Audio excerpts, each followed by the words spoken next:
മോളെ എന്റെ മോൾക്ക് എന്തോ സംഭവിച്ച പോലെ ഞാൻ എന്താണ് കണ്ടേ. എന്ത് പറ്റി? എന്തോ എന്റെ മോൾക്ക് സംഭവിച്ച പോലെ ഞാൻ സ്വപ്നം കണ്ടതാ. അത് ഓരോന്ന് ഓർത്ത് കിടന്നിട്ടാവും. ദുസ്വപ്നായിരിക്കും. നാളെ രാവിലെ നേരം വെളുത്തിന്റെ ദിവസം വിളിച്ചു എല്ലാം നോക്കാം. എന്റെ മോക്കൊന്ന് വിളിക്കണം ഒക്കെ. രാവിലെ വിളിക്കാം. ഈ നട്ടപാതിരാക്ക് ഓളിപ്പോ നല്ല ഉറക്കിലായിരിക്കും. ഇജ്ജ് ഓരോന്ന് വേണ്ടാത്തത് ഇങ്ങനെ ഓർത്ത് കിടന്നിട്ടാണ്.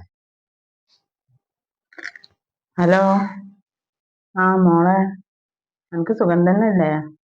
ചായ ഒക്കെ കുടിച്ചോ? അമ്മ ഇന്നലെ ഒരു സ്വപ്നം കണ്ട് ഒരു ബേജാറാണ് സ്വപ്നം, അപ്പൊ ഒന്ന് വിളിച്ചതാണ്. ഇങ്ങോട്ടൊന്നുമില്ലേ നമ്മുടെ മോക്ക്? ഇജ്ജ് അവന്റെ അടിയും കുത്തൊന്നും കൊണ്ടിട്ട് അവിടെ നിക്കണ്ടട്ടാ. എനിക്ക് പല പഠിപ്പൊക്കെ ഉണ്ട്. എന്തെങ്കിലും ജോലി എടുത്തിട്ട് എന്റെ കുട്ടീനെ എനിക്ക് നോക്കാം. ഓന്റെ അടിയും കുത്തും ഇതൊന്നും കൊണ്ടിട്ട് അവിടെ കഷ്ടപ്പെട്ട് നിക്കണ്ട. അമ്മ ഇട്ടുകൊണ്ട് പോരുണ്ട്, ഞങ്ങളുണ്ടല്ലോ ഇവിടെ, എൻ്റെ ഉമ്മി എന്നെ നോക്കാന്. ഇത് കഷ്ടപ്പെട്ടിട്ടൊന്നും അവിടെ നിക്കണ്ടേ, അവിടെ പോന്നോളും.